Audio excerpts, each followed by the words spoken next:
Everyone, welcome to my YouTube channel सब कुछ सीखो। आज के इस वीडियो में मैं आपके साथ क्लास 3 की बुक माय अमेजिंग सेमेस्टर के इंग्लिश सब्जेक्ट का सेकंड चैप्टर लेके आई हूँ। तो आज के हमारे सेकंड चैप्टर का नेम है the Ethiopian slave. Okay, the Ethiopian slave. तो यहाँ पर सबसे पहले फर्स्ट पेज में हमें एक्सरसाइज दी गई है। तो इस एक्सरसाइज में पूछा गया है कि हमें इन सारे शब्द के अपोजिट वर्ड्स लिखने हैं, मतलब इनके उल्टे शब्द लिखने हैं। तो डार्क मतलब अंधेरा, लाइट मतलब उजाला, अगली मतलब बदसूरत, ब्यूटीफुल मतलब सुंदर, स्लेव मतलब नौकर, फ्री मैन या फिर मास्टर मतलब राजा, ओके, या फिर जो काम कराता है ना, मालिक। नाइट मतलब रात और डे मतलब दिन। लव मतलब प्रेम, हेट मतलब नफरत। फेथफुल एंड इसका अपोजिट होगा unfaithful. Okay, let's start our story. I will use one highlighter pen.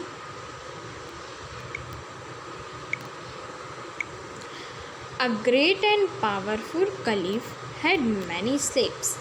Among them was an Ethiopian slave. एक बहुत ही महान और पावरफुल राजा रहता था। ये राजा है, ठीक है।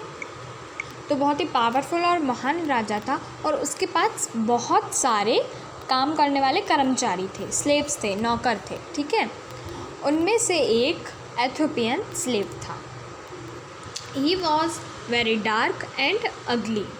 वो बहुत ही बदसूरत दिखता था, मतलब अच्छा नहीं दिखता कि, और वो उसका रंग भी काला था। It was very funny situation because this ugly looking slave was loved the most by the master. तो ये बहुत ही ज़्यादा फ़नी सिचुएशन थी कि वो जो गंदा से दिखता था वो स्लेव, वो सबसे ज़्यादा प्यारा था वो उस राजा का, ठीक है, वो सबसे ज़्यादा प्यारा था। The other slaves were jealous of him. All the courtiers wondered as to why this ugly slave was so dear to the master. तो जो दूसरे स्लेव्स थे, मतलब जैसे कि यहाँ पे कुछ खड़े हैं स्लेव्स, तो ये जो स्लेव्स थे वो बहुत ही ज़्यादा जलते थे इस एथियोपियन स्लेव्स से, जो बहुत ही ज़्यादा काला था और गंदा दिखता था। और जो ऑल कॉर्टियर्स, मतलब कि जो अदर राजा थे, दूसरे छोटे छोटे राजा, वो भी यही सोचते रहते थे कि ये जो बहुत गंदा दिखता है ये स्लेव, ये इसमें ऐसी क्या ख़ास बात है जो ये राजा का इतना फेवरेट है। अब नेक्स्ट पैराग्राफ में बोल रहा है, he was so dark as night, not good to look at and also was not very intelligent, yet the caliph showed his love and favour on him. और वो इतना काला था कि मतलब रात्रि जितना काला था, मतलब रात जितना काला था, और वो ज़्यादा उसका गुड लुक भी नहीं था और वो इंटेलिजेंट भी नहीं था, लेकिन फिर भी जो कलीफ, मतलब जो राजा था, वो अपना प्यार उस पर बरसाता था। One day the courtiers picked up courage and asked the caliph the reason for this favoritism.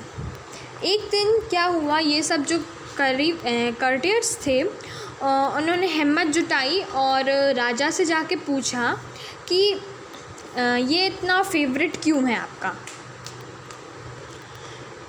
फिर the caliph smile and replied, फिर जो राजा था उसने स्माइल करके कहा, no feature fair no comely mien is his love for the beauty he doth wear, and love his glory is.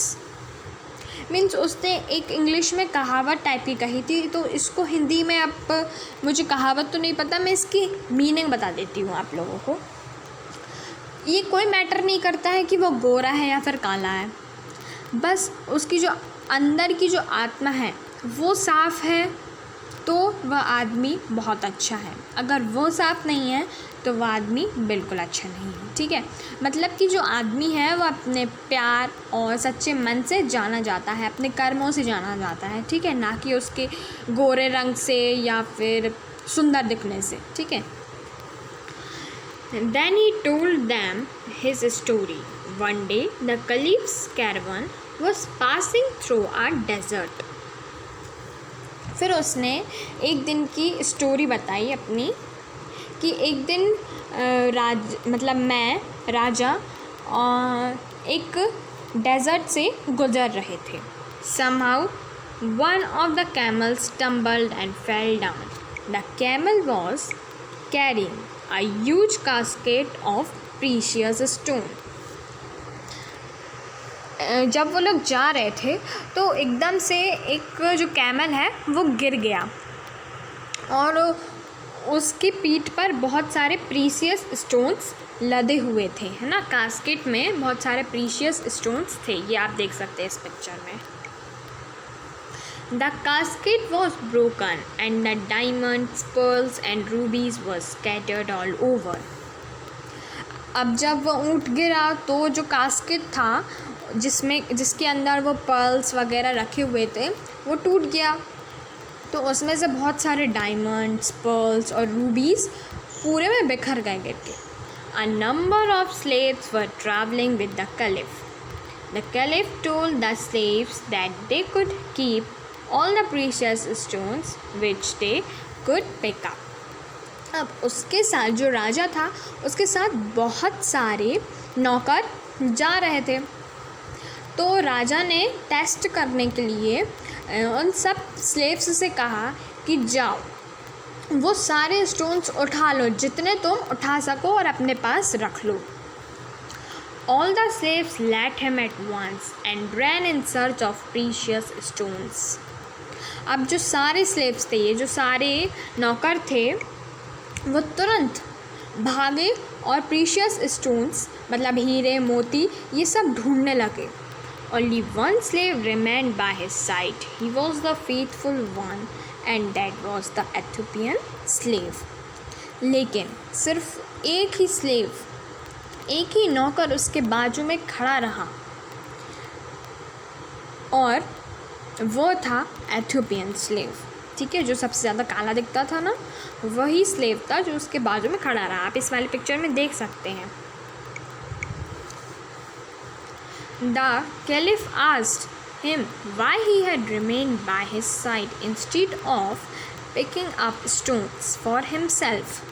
फिर जो राजा था उसने उस एथियोपियन स्लेव से पूछा कि तुम मेरे बाजू में क्यों खड़े रहे, तुम जाकर ये हीरे मोती भी उठा सकते थे सबके जैसे।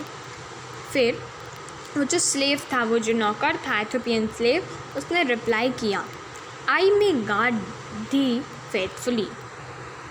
मैं सोचता हूँ कि मैं आपको फेथफुली गार्ड कर सकता हूँ। ठीक है, फिर उसके बाद the caliph was deeply touched by the love and loyalty of that ugly slave. The slave cared more for his master than wealth. जो कैलिफ था वो बहुत ही ज़्यादा इम्प्रेस हो गया था जब उसने ये सेंटेंस कहा और वो उसके बाजू में खड़ा रहा, तो बहुत ही इम्प्रेस हो गया था और बहुत ही ज़्यादा प्यार करने लगा था उससे, मतलब अंदर ही अंदर बहुत ही खुश हो गया था वो। और वो ये सोचने लगा कि ये जो नौकर है वो मेरी केयर ज़्यादा करता है पैसों से ज़्यादा। ठीक है, पैसों से ज़्यादा वो मेरी केयर करता है। From then on, he had shown me his untainted love and devotion, and I treasure him. Physical beauty and color are external things. Real beauty lies in the equality of soul and character, said the caliph. फिर उसी दिन से उस राजा को पता चला कि ये जो नौकर है मुझसे कितना प्रेम करता है। फिर उस कैलिफ ने कहा, उस राजा ने कहा कि physical beauty and colour are external things. जो फ़िज़िकल ब्यूटी है मतलब कि हमारी बाहरी जो सुंदरता है और जो हमारी बाहरी जो कलर है वो सिर्फ एक दिखावा है, एक्सटर्नल थिंग्स है, ये बाहर की चीज़ें हैं। लेकिन जो रियल ब्यूटी है मतलब असली सुंदरता है वो उसकी आत्मा मतलब कि सोल, ठीक है, आत्मा मतलब सोल, और उसके कैरेक्टर में बीइंग करती है, बिलोंग करती है, ठीक है। तो ये था हमारा आज का पूरा चैप्टर का एक्सप्लेनेशन। अब हम नेक्स्ट वीडियो में इसकी एक्सरसाइज देखेंगे, उसमें आ जाएगा वोकैबुलरी लैडर और इसकी make sentences from the following given words और टिक द करेक्ट आंसर्स होंगे, कुछ आंसर द फॉलोइंग क्वेश्चंस होंगे, ट्रू फॉल्स होंगे और ग्रामर आ जाएगी। तो ग्रामर पावर में ये सब कुछ आपको दिया है, ए एंड द वगैरह दिया है ग्रामर पावर में। तो मैं ये सब आपको नेक्स्ट वीडियो में बताऊंगी। अगर आपको इसकी एक्सरसाइज देखनी है तो please subscribe my channel. So thank you friends and bye bye.